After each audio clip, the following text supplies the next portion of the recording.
علي محمد ورعبده لتليها عصب قارك مدحوينها الصوماليلان الدوان حلكاسي لو مقعابي والباهنت ما انت كلها دي اقلك وكدقية عاصمة الصوماليلان هرقيسة ايا كدرين عليي حل مقعابستاسي ومدحوينو ويق مضي ازاقو امورتاسي كهضيا يوحاوري سيداتان هذه السلامة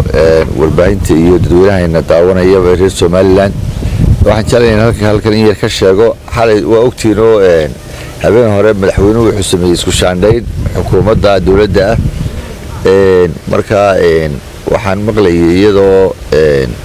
website-da qaar ama Facebook lagu soo qorayay cali warcado loo magacaabay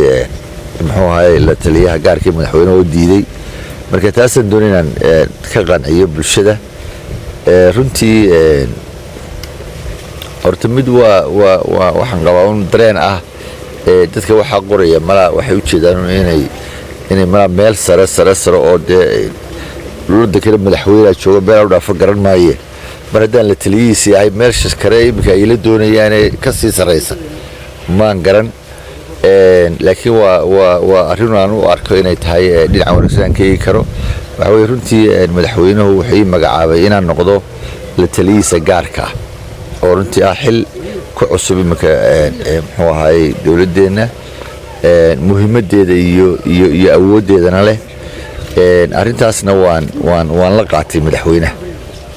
marka sidii lagu soo qoray website-da ama muxuu ahaayay lagu soo qoray Facebook lagu soo qoray arrintaas saas ahayd waan qaatay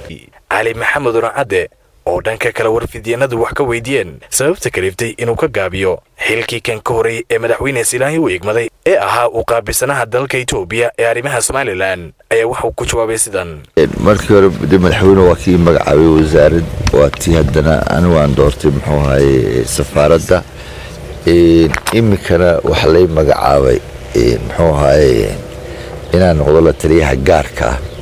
marka waxaan leeyahay tanaa ka wada muhiimsan wixii hore TV عالمي عاصمة الصوماليلان هرقيسة الرياض